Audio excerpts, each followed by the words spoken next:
शहर के बीचों बीच भारी ट्रैफिक में एक पुरानी सफेद एक्टिवा धीरे धीरे आगे बढ़ रही थी। हवा में धूल और हॉर्न की आवाजें घुली हुई थी। उस स्कूटी पर एक बुजुर्ग महिला सविता देशमुख और उनकी छोटी बेटी आरोही देशमुख बैठी थी। आरोही सिविल ड्रेस में थी, जीन्स, सफेद कुर्ता और बालों में चोटी थी। लेकिन कोई नहीं जानता था कि यह लड़की उस शहर की नई आईपीएस ऑफिसर है, जिसने अभी हाल ही में हफ्ते भर पहले ही चार्ज लिया था। वह चाहती थी कि सिस्टम को भीतर से देखने के लिए आम इंसान की तरह शहर में घूमे।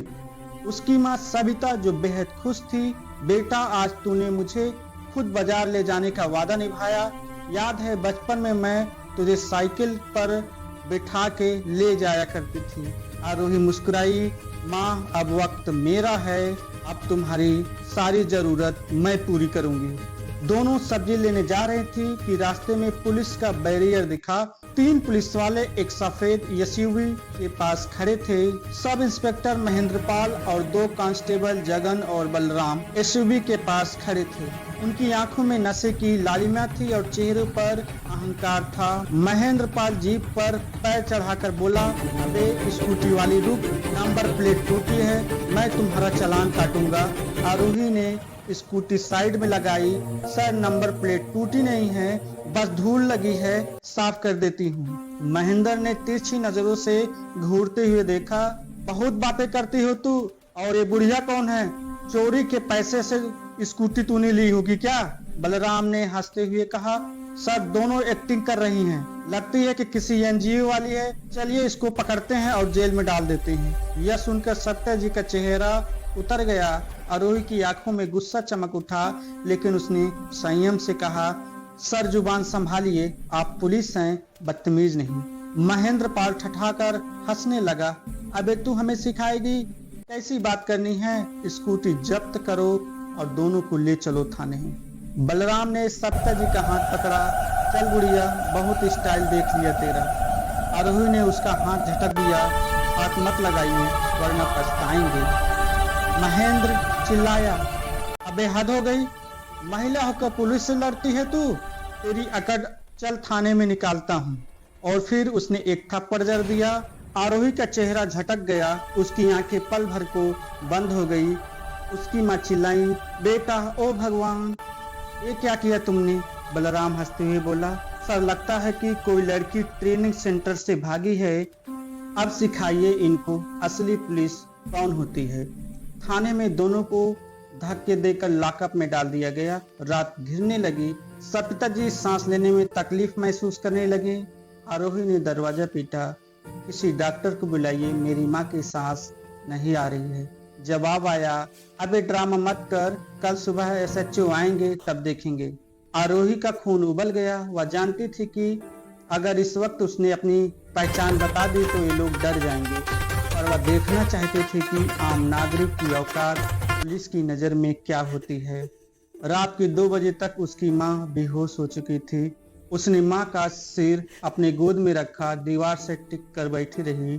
सुबह तक खबर आग की तरह फैल गई, क्योंकि रात को पास के एक रिक्शा चालक ने पूरी घटना को वीडियो में रिकॉर्ड कर ली थी। सुबह वह वीडियो सोशल मीडिया पर वायरल हो गया।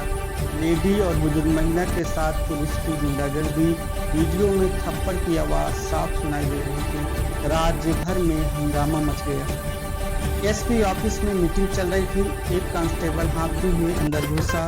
सर यह वीडियो देखिए, यह वही महिला है जिसे रात में पकड़ा गया था। एसपी ने वीडियो देखकर कुर्सी से उछल पड़ा। यह तो हमारी नई आईपीएस ऑफिसर आरोही देशमुख है। उन लोगों ने इन्हें हवालात में डाल दिया है। थाने पर फोन आया, महेंद्र तुम्हें हवालात में किससे डाला है पता है? सर वो 2 औरतें थी, बुढ़िया, दूसरी अकड़ी लड़की। क्या हुआ? वह लड़की आईपीएस है, तेरे ही जिले की एसपी है। महेंद्र के हाथ से फोन गिर गया। उसकी हालत खराब, पसीना पसीना हो गया। वह दौड़कर हवालात पहुंचा, चिल्लाया, मैडम गलती हो गई, हमें माफ कर दीजिए, मैं पहचान नहीं पाया। आरोही ने उसकी तरफ ठंडी नजरों से देखा। अब पहचान लिया ना? फिर उसने दरवाजे की तरफ इशारा किया, मेरी माँ को अस्पताल पहुंचाओ। एम्बुलेंस आई, मीडिया भी आ पहुंची। किसी ने चिल्लाया, मैडम क्या यह सच है कि आपको आपके ही सिस्टम ने मारा? आरोही बोली, मैं सुबह भी हूँ लेकिन अभी नहीं, पहले मेरी माँ का इलाज जरूरी है। सविता जी ऑक्सीजन पर थी। डॉक्टर बोले उन्हें सांस का अटैक आया है, बहुत स्ट्रेस में हैं। आरोही अस्पताल के कॉरिडोर में खामोश बैठी थी। उसकी आंखें लाल थी लेकिन चेहरा ठंडा और दृढ़ था। तभी दरवाजे पर एसपी और डीआईजी पहुंचे। मैडम, हमने दोषियों को सस्पेंड कर दिया है, एफआईआर दर्ज कर रहे हैं। आरोही बोली, यह कार्रवाई नहीं दिखावा है, सिर्फ सस्पेंड करना कोई सुधार नहीं लाएगा। जब तक पुलिस को इंसानियत की ट्रेनिंग नहीं मिलेगी ये कहानी दोहराई जाती रहेगी। डीआईजी ने सिर झुका लिया। उसे समझ में आ गया कि आज किसी अफसर से नहीं, एक ज्वालामुखी से बात कर रहा है। अस्पताल के बाहर मीडिया की भीड़ थी। आरोही देशमुख कैमरे के सामने आई। हाँ, यह सच है कि मुझे और मेरी माँ को पुलिस ने गलत तरीके से पकड़ा, लेकिन यह मामला मेरा नहीं, यह हर उस नागरिक का है जिसे रोज थाने में अपमान झेलना पड़ता है। मैंने अपनी पहचान जानबूझकर नहीं बताई क्योंकि मैं देखना चाहती थी कि सिस्टम आम आदमी के साथ कैसा व्यवहार करता है। अब मुझे जवाब मिल गया है। आज से इस जिले में हर थाने में ह्यूमन डिग्निटी ऑडिट होगा, हर हवालात में कैमरे लगेंगे, हर एफआईआर के सार्वजनिक लिस्ट बनेगी और जहां पुलिस वाले बदसलूकी करेंगे वहां सिर्फ सस्पेंड नहीं, डिसमिसल होगा। उसके शब्दों में बिजली थी। पूरा देश यह भाषण सुन रहा था। सोशल मीडिया पर ट्रेंड होने लगा, आईपीएस आरोही फाइट बैक।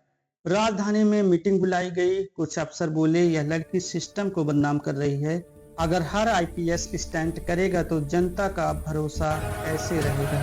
कुछ ईमानदार अफसर बोले, अगर उसने ऐसा नहीं किया होता तो शायद हमें कभी सच का पता नहीं चलता कि हमारे पुलिस वाले ऐसे भी होते हैं।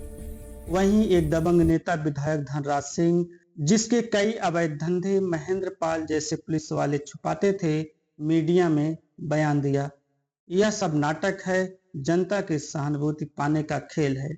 3 दिन बाद आदेश आया, आईपीएस आरोही देशमुख का ट्रांसफर तत्काल प्रभाव से। कारण कि प्रशासनिक अनुशासन का इन्होंने उल्लंघन किया है। शहर में बवाल मच गया। छात्र, व्यापारी, महिलाएं सब सड़कों पर उतर आए। ट्रांसफर नहीं, सम्मान दो, आरोही दीदी जिंदाबाद। रात को आरोही अपने क्वार्टर में अकेली बैठी थी। उसकी माँ अस्पताल से डिस्चार्ज हो चुकी थी। उन्होंने फोन किया, बेटी अब डर मत, तू सही कर रही है, ट्रांसफर होता है लेकिन इंसाफ का हौसला नहीं। अगले दिन आरोही को राजधानी बुलाया गया। मुख्यमंत्री ने शांत भाव से कहा, देशमुख जी, आपने जो किया उससे जनता का विश्वास बढ़ा है, लेकिन पुलिस विभाग में असंतोष है, हम दोनों को संतुलित रखना होगा। आरोही ने सीधी नजरों से कहा, सर, संतुलन न्याय और अन्याय के बीच नहीं होता। मैंने जो किया है वो कर्तव्य था, प्रदर्शन नहीं। अगर सच बोलने की कीमत ट्रांसफर है तो मैं खुशी से चुकाऊंगी।